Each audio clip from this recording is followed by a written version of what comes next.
नमस्कार। दोपहर समाचार में आपका स्वागत है।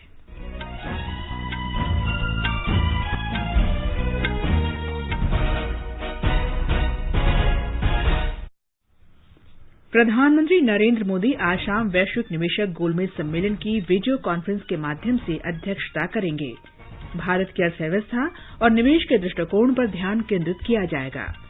बिहार विधानसभा चुनाव के तीसरे और अंतिम चरण का प्रचार आज शाम समाप्त हो जाएगा।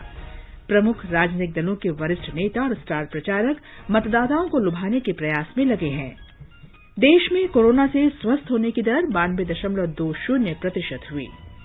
भारत ने गुरुद्वारा करतारपुर साहिब के प्रबंधन हस्तांतरण के लिए पाकिस्तान की निंदा की।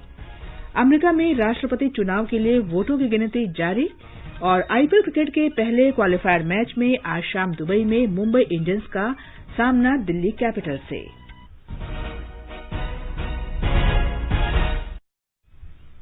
दोपहर समाचार में आनंद श्रीवास्तव के साथ मैं कनकलता। कोविड-19 महामारी के खिलाफ देश एकजुट होकर लड़ रहा है। आप भी हमारे साथ सुरक्षा और बचाव के 3 आसान एहतियाती उपायों का संकल्प लें। मास्क पहनें, 2 गज दूरी है जरूरी, सुरक्षित दूरी बनाए रखें, हाथ और मुंह साफ रखें। अब समाचार विस्तार से। प्रधानमंत्री नरेंद्र मोदी आज शाम वैश्विक निवेशक गोलमेज सम्मेलन की वीडियो कॉन्फ्रेंस के माध्यम से अध्यक्षता करेंगे। सम्मेलन का आयोजन वित्त मंत्रालय और राष्ट्रीय निवेश तथा आधारभूत अवसंरचना कोष ने किया है। ये वैश्विक संस्थागत निवेशकों, भारतीय व्यापार प्रमुखों, भारत सरकार तथा वित्त बाजार संचालकों के बीच विशिष्ट संवाद का मंच है। वित्त मंत्री निर्मला सीतारामन, वित्त राज्य मंत्री अनुराग ठाकुर, भारतीय रिजर्व बैंक के गवर्नर शक्तिकांत दास तथा अन्य गणमान्य व्यक्ति भी इस सम्मेलन में भाग लेंगे। एक रिपोर्ट।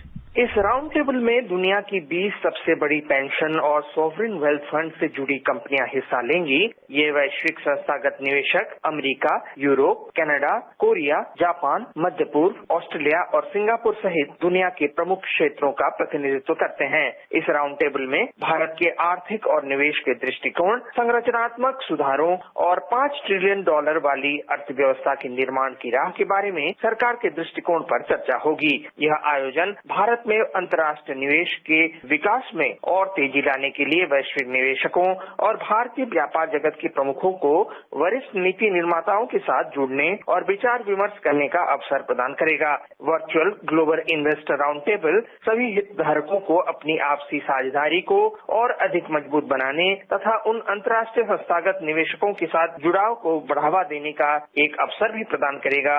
अनुपम मिश्र, आकाशवाणी समाचार, दिल्ली।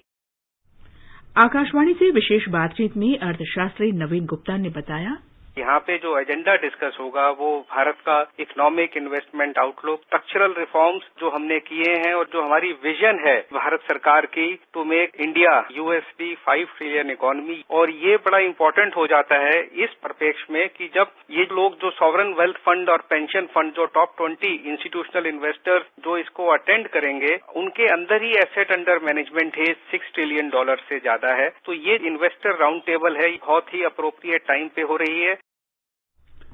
रक्षा मंत्री राजनाथ सिंह ने आज कहा कि राष्ट्रीय सुरक्षा की दृष्टि से भारत के दृष्टिकोण का अगले दशक तक का खाका पिछले 6 वर्षों में तैयार किया गया है। उन्होंने कहा कि बाहरी खतरों और आंतरिक चुनौतियों से भारत की क्षेत्रीय अखंडता और संप्रभुता की रक्षा की क्षमता को इसमें सबसे पहले रखा गया है। राष्ट्रीय रक्षा महाविद्यालय की हीरक जयंती समारोह में श्री राजनाथ सिंह ने कहा कि भारत ने आंतरिक सुरक्षा चुनौतियों से निपटने के लिए 3 तरफा दृष्टिकोण अपनाया है। इसमें पीड़ित लोगों को न्याय के प्रावधान सहित आतंकवाद से प्रभावित क्षेत्रों के विकास को शामिल किया गया है। इसमें असंतुष्ट समूहों के साथ बातचीत करने की क्षमता और इच्छा भी शामिल है ताकि राजनीतिक समाधान तलाशा जा सके। उन्होंने कहा कि अगर यथास्थिति असहाय नागरिकों के शोषण और शासन का औजार बन जाती है तो भारत भी यथास्थिति को चुनौती देने को तैयार है। श्री सिंह ने कहा कि देश हित में खुले और मुक्त महासागर की व्यवस्था बनाए रखने के लिए व्यापार मार्गों, संचार की नौवहन लाइनों, मछली पकड़ने के अधिकार और संचार नेटवर्क को सुरक्षित करने के वैश्विक प्रयास में योगदान करने की क्षमता की आवश्यकता है। Our interest to secure trade routes, shipping lines of communications, fishing rights, and communication networks also require the ability to contribute to the global effort to maintain open and free oceans. That is the essence of our initiative to be a part of the Indo-Pacific initiative. India has fostered close relationship and partnership with like-minded friends to further the common interests of countries in the region and beyond. पर्यावरण, one और जलवायु परिवर्तन मंत्री प्रकाश जावड़ेकर ने कहा है कि भारत ने अक्षय ऊर्जा और हरित क्षेत्र को बढ़ावा देने सहित विषैली गैसों के उत्सर्जन को कम करने के कई उपाय किए हैं। उन्होंने कहा कि देश ने सभी मानदंडों पर बहुत अच्छा प्रदर्शन किया है। आज नई दिल्ली में जलवायु परिवर्तन के बारे में भारत के मुख्य कार्यकारी अधिकारियों को संबोधित करते हुए श्री जावड़ेकर ने कहा कि भारत ने 2030 तक अक्षय ऊर्जा का 450 गीगावाट उत्पादन हासिल करने का महत्वाकांक्षी लक्ष्य निर्धारित किया है। उन्होंने कहा कि भारत ने विषैली गैसों के उत्सर्जन को कम करने के लिए पेरिस समझौते के तहत राष्ट्रीय स्तर पर निर्धारित योगदान की घोषणा की है। श्री जावड़ेकर ने कहा कि भारत में प्रति व्यक्ति कार्बन उत्सर्जन विकसित देशों की तुलना में बहुत कम है। As we know, historically, world is getting lot of emissions over hundreds of years since Industrial Revolution that has caused climate change. And our responsibility in historical emission is just 3%. Even in the present context, our emission load of the world emission load is only 6%. And if we take the per capita load, it is very minuscule of 1.8 tons per annum per capita. Shri Javadekar ने कहा कि जलवायु परिवर्तन एक महत्वपूर्ण मुद्दा है और इससे निपटने के लिए सभी देशों को मिलकर प्रयास करने चाहिए।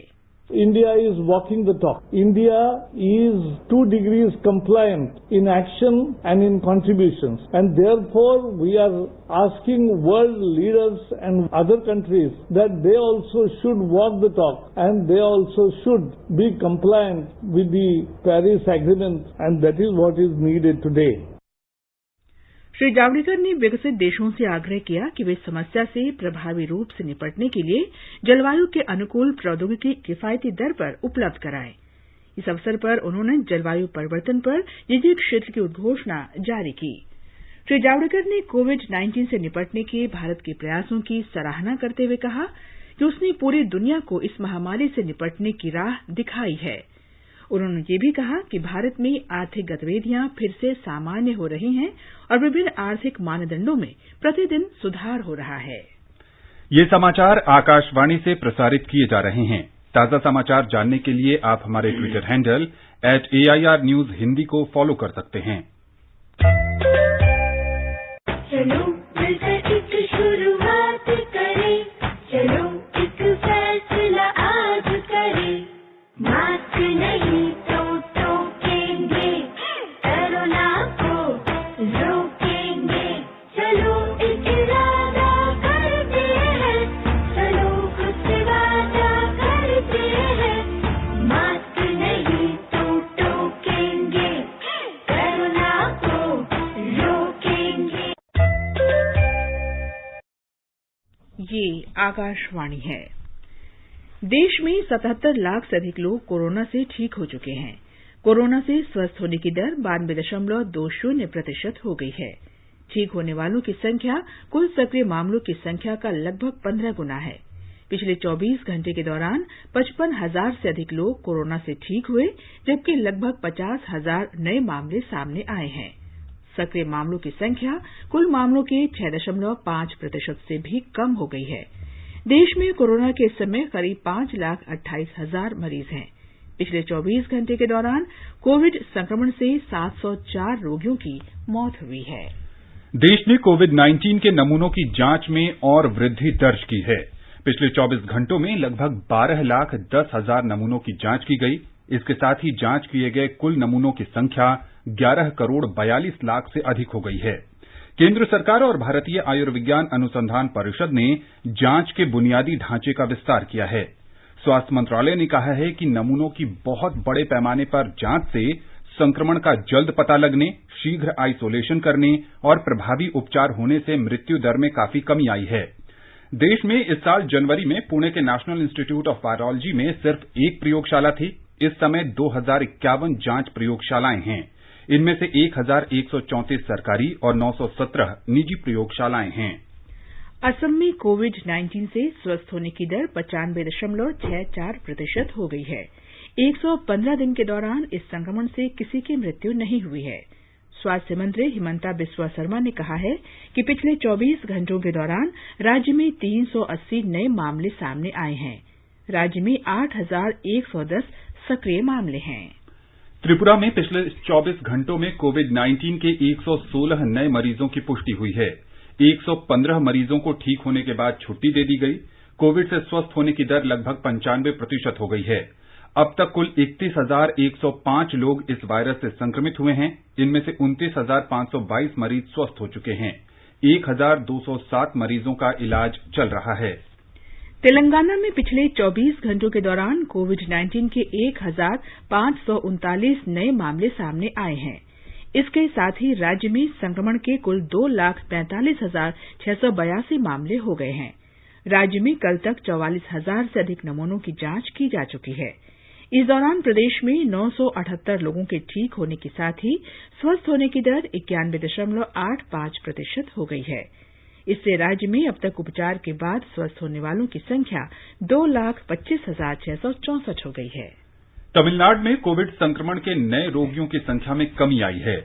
राज्य में कल 2,487 नए रोगियों की पुष्टि हुई, जिनमें से 657 चेन्नई में मिले। इस बीच राज्य सरकार ने निर्णय किया है कि राज्य में स्कूलों को दोबारा खोलने के बारे में अभिभावकों से संपर्क किया जाएगा। एक रिपोर्ट। राज्य सरकार ने इससे पहले घोषणा की थी कि 9वीं कक्षा से आगे के स्कूल और सभी कॉलेजों को इस महीने की 16 तारीख से खोल दिया जाएगा। हालांकि समाज के विभिन्न वर्गों ने यह कहकर आपत्ति जताई थी कि अभी स्कूल खोलना और कक्षाएं शुरू करना ठीक नहीं होगा। इसे देखते हुए राज्य के शिक्षा विभाग ने आगामी सोमवार को सुबह 10 बजे से अभिभावकों और अन्य संबंधित पक्षों से विचार विमर्श शुरू करने का निर्णय किया है। स्कूल के प्रधान अध्यापकों को ऐसी बैठकें करने का निर्देश दिया गया है। जो अभिभावक इन बैठकों में व्यक्तिगत रूप से उपस्थित नहीं हो सकते, वे अपने सुझाव लिखकर दे सकते हैं। चेन्नई से जयसिंह की रिपोर्ट के साथ समाचार कक्ष से श्रीराम शर्मा। असम में शिक्षा विभाग ने सरकारी स्कूलों के विद्यार्थियों के लिए टोल फ्री टेली शिक्षा हेल्पलाइन शुरू की है। विभाग के प्रधान सचिव वी कल्याण चक्रवर्ती ने कहा कि इस हेल्पलाइन से 6ठी से 10वीं कक्षा तक के विद्यार्थियों को उनके विषयों और मनोवैज्ञानिक तथा सामाजिक पहलुओं पर सलाह दी जाएगी। उन्होंने बताया कि यह सुविधा बाद में अन्य विद्यार्थियों को भी उपलब्ध कराई जाएगी।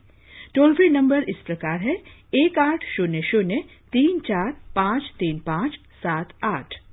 श्री चक्रवर्ती ने कहा कि रविवार को छोड़कर ये नंबर सुबह 10 बजे से दोपहर बाद 3 बजे तक प्रतिदिन काम करेगा।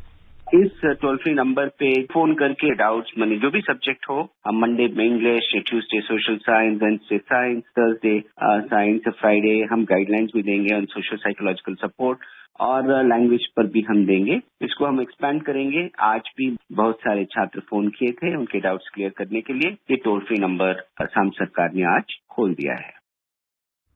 मुंबई में कोविड महामारी के खिलाफ सफलतापूर्वक घर घर चलाए जा रहे अभियान मेरा परिवार मेरी जिम्मेदारी के काफी उत्साहजनक परिणाम मिले हैं।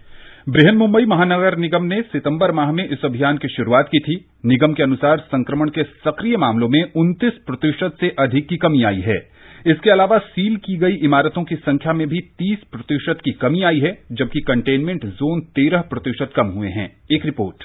पिछले कुछ दिनों में मुंबई में संक्रमण की दर 1.06% से गिरकर 0.41% हो गई है। MCGM ने कहा है कि अगस्त में 6,500 के औसत दैनिक परीक्षण के खिलाफ औसत दैनिक RT-PCR परीक्षण अब लगभग 14,000 से 16,000 हो गया है। रिकवरी दर 79% को छूने के साथ अस्पतालों में गंभीर रोगियों की संख्या में 24% की गिरावट आई है। MCGM के एक अधिकारी ने कहा कि मास्क पहनने के लाभों के लिए जन जागरूकता पैदा करने के इरादे से लगभग 5 लाख नागरिकों को जुर्माना लगाने का लक्ष्य लेकर नगर निगम चल रही है। कुणाल शिंदे के साथ मैं देवप्रिय भट्टाचार्य जी, आकाशवाणी समाचार, मुंबई। आकाशवाणी का समाचार सेवा प्रभाग आज अपने फोन इन कार्यक्रम में हिंदी और अंग्रेजी में कोविड-19 पर विशेष परिचर्चा प्रसारित करेगा। ये कार्यक्रम आज रात 9:30 बजे से FM गोल्ड और अतिरिक्त मीटरों पर सुना जा सकता है। Public health foundation of India के अध्यक्ष डॉ. के. श्रीनाथ रेड्डी चर्चा में भाग लेंगे। श्रोता हमारे टोल फ्री नंबर 1800-115767 पर फोन करके विशेषज्ञ से सीधे सवाल पूछ सकते हैं। लैंडलाइन नंबर 011-2331-4444 पर भी सवाल पूछे जा सकते हैं। नंबर एक बार फिर सुन लीजिए 1800-115767 और 011-2331-4444। Twitter handle @AIR news alerts पर #AskAIR के जरिए भी सवाल पूछे जा सकते हैं। ये कार्यक्रम हमारी वेबसाइट newsonair.com और हमारे YouTube channel news on AIR official पर भी उपलब्ध रहेगा। Mobile app news on AIR से भी अपडेट लिए जा सकते हैं। आगे बढ़ने से पहले मुख्य समाचारों पर एक नजर। प्रधानमंत्री नरेंद्र मोदी आज शाम वैश्विक निवेशक गोलमेज सम्मेलन की वीडियो कॉन्फ्रेंस के माध्यम से अध्यक्षता करेंगे। भारत की अर्थव्यवस्था और निवेश के दृष्टिकोण पर ध्यान केंद्रित किया जाएगा। बिहार विधानसभा चुनाव के तीसरे और अंतिम चरण का प्रचार आज शाम समाप्त होगा। प्रमुख राजनीतिक दलों के वरिष्ठ नेता और स्टार प्रचारक मतदाताओं को लुभाने के प्रयास में लगे हैं। देश में कोरोना से स्वस्थ होने की दर 92.20% हुई। भारत ने गुरुद्वारा करतारपुर साहिब के प्रबंधन हस्तांतरण के लिए पाकिस्तान की निंदा की। अमेरिका में राष्ट्रपति चुनाव के लिए वोटों की गिनती जारी और आईपीएल क्रिकेट के पहले क्वालीफायर मैच में आज शाम दुबई में मुंबई इंडियंस का सामना दिल्ली कैपिटल्स से। बिहार में विधानसभा चुनाव के तीसरे और अंतिम चरण का प्रचार आज शाम समाप्त हो जाएगा। इस चरण में सीमांचल, कोसी, तिरहुत और मिथिलांचल के 15 जिलों के 78 निर्वाचन क्षेत्रों में शनिवार को वोट डाले जाएंगे। इस चरण में जिन निर्वाचन क्षेत्रों में मतदान होना है उनमें भारतीय जनता पार्टी ने 35 और उसके सहयोगी दल जनता दल यूनाइटेड ने 37 सीटों पर उम्मीदवार खड़े किए हैं। विकासशील इंसान पार्टी की 5 और पूर्व मुख्यमंत्री जीतन राम मांझी की पार्टी हिन्दुस्तानी अवाम मोर्चा का 1 उम्मीदवार मैदान में है। इस चरण में विपक्षी महागठबंधन में शामिल राष्ट्रीय जनता दल के 46, कांग्रेस के 25, भारतीय कम्युनिस्ट पार्टी के 2 और मार्क्सवादी लेनिनवादी कम्युनिस्ट पार्टी के 5 उम्मीदवारों के राजनीतिक भविष्य का फैसला होगा। लोक जनशक्ति पार्टी के 42 उम्मीदवार मैदान में हैं। ग्रैंड डेमोक्रेटिक सेक्युलर फ्रंट में शामिल राष्ट्रीय लोक समता पार्टी ने 23 और उसकी सहयोगी बहुजन समाज पार्टी ने 19 सीटों पर उम्मीदवार खड़े किए हैं। इसी दिन वाल्मीकि नगर लोकसभा उपचुनाव के लिए भी मतदान होगा। प्रचार के अंतिम दिन आज सभी दलों के वरिष्ठ नेता और स्टार प्रचारक रैलियां, जनसभाएं और रोड शो कर रहे हैं।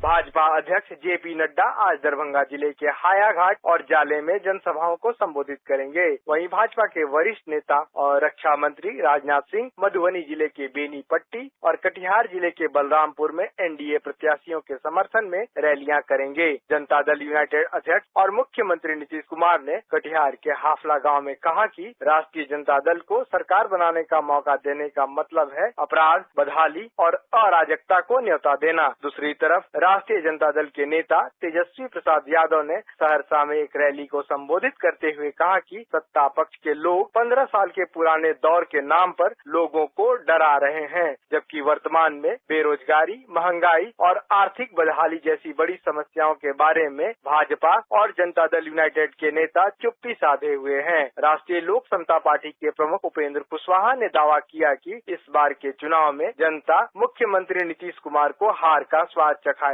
वहीं लोक जनशक्ति पार्टी के प्रमुख चिराग पासवान ने कहा कि जदयू को वोट देने का अर्थ वोट को बेकार करना है। धर्मेंद्र कुमार राय, आकाशवाणी समाचार, पटना। गृहमंत्री अमित शाह ने कहा है कि यदि भाजपा पश्चिम बंगाल में सत्ता में आई तो बंगाल को गोल्डन बंगाल बना देगी। आज बांकुड़ा पहुंचने पर श्री शाह ने आरोप लगाया कि पश्चिम बंगाल में आम लोगों, खासकर किसानों और जनजातीय समुदायों को केंद्र की परियोजनाओं के लाभ से वंचित किया जा रहा है। आदिवासी बहुल क्षेत्र के अंदर न आदिवासियों के लिए जो घर के पैसे भेजे हैं वो आदिवासियों तक पहुंचे हैं, न किसानों को 6,000 रुपया मिलना चाहिए हर साल, वो मिल रहा है। हर गरीब परिवार को 5 लाख रुपए का स्वास्थ्य का सुविधा मिलना चाहिए, वो भी नहीं मिल रहा है। भारत सरकार की 80 से ज्यादा योजनाएं जो गरीब, दलित, आदिवासी और पिछड़े लोगों के लिए हैं, उसको ममता सरकार रोक कर बैठी है। इससे पहले श्री शाह ने बिरसा मुंडा की प्रतिमा पर पुष्पांजलि अर्पित की। श्री अमित शाह पश्चिम बंगाल के 2 दिन के दौरे पर कल रात कोलकाता पहुंचे। राजस्थान में राज्य सरकार और गुर्जर समुदाय के प्रतिनिधियों के बीच वार्ता में कोई प्रगति न होने के कारण गुर्जर आंदोलन आज 5वें दिन भी जारी है। हमारे संवाददाता ने बताया है कि गुर्जर आरक्षण संघर्ष समिति अति पिछड़ा वर्ग के कोटा में खाली पड़े पदों को भरने के लिए पिछले कई दिनों से आंदोलन कर रही है। जयपुर की 5 तहसीलों तथा प्रदेश के 5 पूर्वी जिलों में पिछले 4 दिनों से इंटरनेट सेवाएं बंद है। दिल्ली मुंबई रेल मार्ग बाधित है, जिसके कारण कुछ ट्रेनों को रद्द करना पड़ा है। वहीं कई ट्रेनों के मार्ग बदले गए हैं। सरकार के प्रतिनिधि IAS नीरज के पवन ने कल प्रदर्शनकारियों से बातचीत की और उनसे जयपुर आकर वार्ता शुरू करने का आग्रह किया, लेकिन प्रदर्शनकारी नहीं माने। कल भीलवाड़ा, पाली और बूंदी जिलों में भी गुर्जरों ने प्रदर्शन किए। जितेंद्र द्विवेदी, आकाशवाणी समाचार, जयपुर। महाराष्ट्र में रायगढ़ जिले के खोपोली में आज तड़के एक केमिकल फैक्ट्री में विस्फोट से 2 लोगों की मौत हो गई और 8 अन्य घायल हो गए।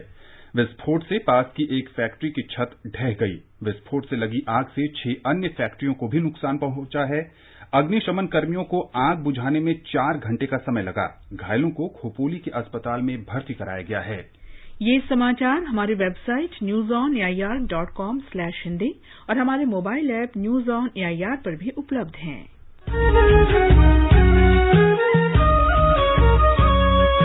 All India Radio presents Northeast Diary, glimpses of the news of the week from the northeastern states. All about the region, a gateway to Southeast Asia, the developments and the destinations to look forward to. News from the art, cultural and entertainment world of the northeastern states of India. All this and more. Every Thursday, 5:30 to 6 p.m. in the evening on 100.1 All India Radio FM News Channel.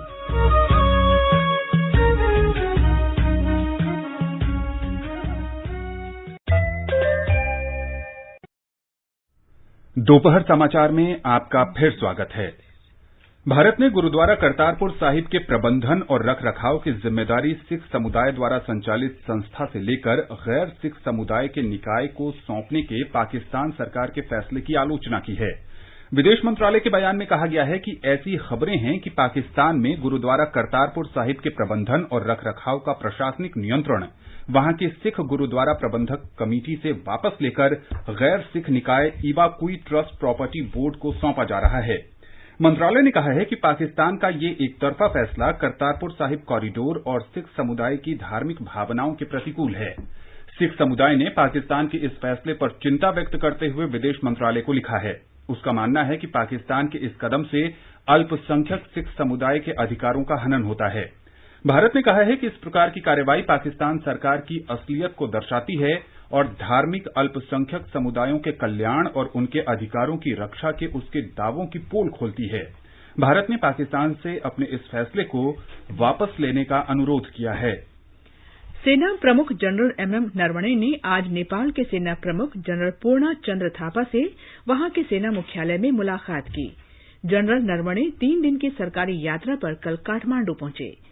Way general Thapa के आमंत्रण पर वहां गए हैं। दोनों सेना प्रमुखों ने सैन्य संबंधों और द्विपक्षीय रक्षा सहयोग बढ़ाने पर चर्चा की। नेपाल के जनरल नरवणे ने सरकार की ओर से नेपाल की सेना के 2 फील्ड अस्पतालों के लिए चिकित्सा उपकरण भेंट किए। इनमें एक्सरे मशीनें, computed radiography system, ICU ventilators, video endoscopy unit, anaesthesia मशीनें, प्रयोगशाला उपकरण और एम्बुलेंस शामिल हैं। उन्होंने कोविड-19 महामारी से निपटने में सहायता के लिए नेपाली सेना को अतिरिक्त वेंटिलेटर भी उपहार स्वरूप दिए। इससे पहले जनरल नरवणे ने आज सवेरे तुंडीखेल के आर्मी पवेलियन में वीर स्मारक पर श्रद्धा सुमन अर्पित किए। अमेरिका में राष्ट्रपति चुनाव के लिए वोटों की गिनती जारी है। CNN के अनुसार डेमोक्रेटिक उम्मीदवार जो बाइडेन 253 इलेक्टोरल वोट प्राप्त कर आगे चल रहे हैं, जबकि मौजूदा राष्ट्रपति डोनाल्ड ट्रंप को अब तक 213 इलेक्टोरल वोट मिले हैं। किसी भी उम्मीदवार को जीत हासिल करने के लिए 538 सदस्यों वाले निर्वाचक मंडल में 270 इलेक्टोरल वोटों की जरूरत होती है।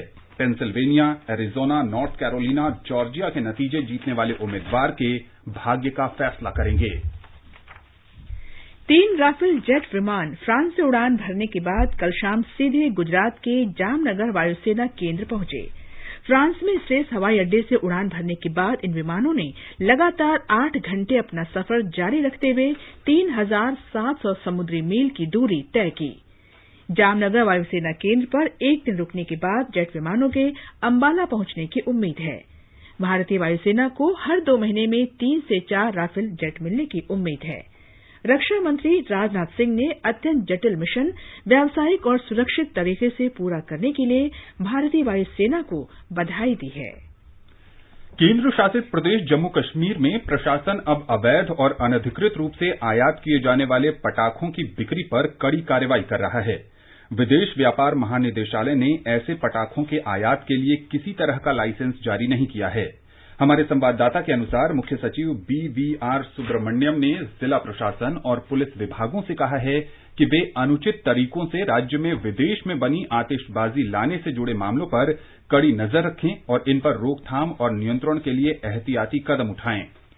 भारतीय जनता पार्टी के वरिष्ठ नेता और महाराष्ट्र के पूर्व मुख्यमंत्री देवेंद्र फडणवीस ने कहा है कि पत्रकार अर्नब गोस्वामी कांग्रेस पार्टी द्वारा सांप्रदायिक हिंसा भड़काने में शामिल लोगों की रक्षा करने और उन्हें प्रोत्साहित करने के लिए की गई साजिश को उजागर करने की कीमत चुका रहे हैं। उन्होंने एक ट्वीट में सवाल किया कि टुकड़े टुकड़े गिरोह और पालघर के पुजारियों के हत्यारों को कौन पनाह दे रहा था। श्री फडणवीस ने कहा कि आपातकाल के समर्थक कांग्रेस और शिवसेना असहमति के किसी भी स्वर को कुचलने के लिए अलोकतांत्रिक ढंग से क्रूरता प्रदर्शित कर रहे हैं। इस बीच मुंबई पुलिस ने ड्यूटी के दौरान एक महिला पुलिस अधिकारी के साथ कथित मारपीट के आरोप में अर्नब गोस्वामी और उनकी पत्नी के खिलाफ एक और प्राथमिकी दर्ज की है। अर्नब को गिरफ्तार करने के लिए ये महिला अधिकारी 30 से 40 पुलिसकर्मियों के साथ जब उनके घर पहुंची तब ये घटना हुई।